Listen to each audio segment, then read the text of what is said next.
আজ fish finger বানালাম। ধনেপাতা, পুদিনা পাতা, পেঁয়াজ, কাঁচা লঙ্কা একসাথে পেস্ট করে নিয়েছি। এখানে প্রায় 700 গ্রামের মতো মাছ আছে। পেস্ট করে রাখা মশলা সেটা দিয়ে দিলাম। দিয়ে 2 চামচের মতো আদা রসুন পেস্ট সেটাও দিয়ে দিলাম। দিয়ে এবার 4 চামচ কর্নফ্লাওয়ার দিয়ে দিলাম। একই সাথে কাশ্মীরি লঙ্কার গুঁড়োও দিয়ে দিলাম। 2 চামচের মতো লেবুর রস দিয়ে দিলাম। লেবু না থাকলে ভিনেগার দিলে হবে।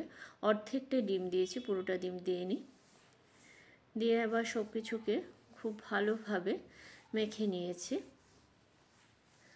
নুন, পরিমাণ মতো নুন, হলুদ দিয়ে আবারও সব কিছুকে খুব ভালোভাবে মেখে নিলাম। নুন হলুদটা আমি ভুলে গিয়েছিলাম। খুব ভালোভাবে মেখে 1 ঘন্টার জন্য নরমাল ফ্রিজে রেখে দিয়েছি। 1 ঘন্টা পর আবারও একটু মেখে নিলাম। এদিকে 3টে ডিম নুন আর গোলমরিচের গুঁড়ো দিয়ে ফেটিয়ে রেখেছি।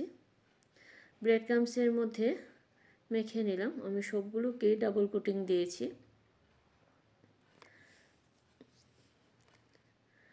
মোটামুটি অনেকগুলো করে নিয়ে নরমাল ফ্রিজে 15-20 মিনিটের মতো রেখে দিয়েছিলাম। তেল গরম হবার পর সবগুলোকে লালচে করে ভেজে নিয়েছি। একটু উল্টে পাল্টে দিলাম। দুনো পিঠ লালচে করে ভেজে নিয়েছি। মোটামুটি হয়ে এসেছে। সত্যি বিকেলে স্ন্যাক্স হিসেবে খেতে খুব ভালো লাগে। হয়ে গেছে, এবার নামিয়ে নিলাম। সবগুলো একইভাবে করা হয়ে গেছে।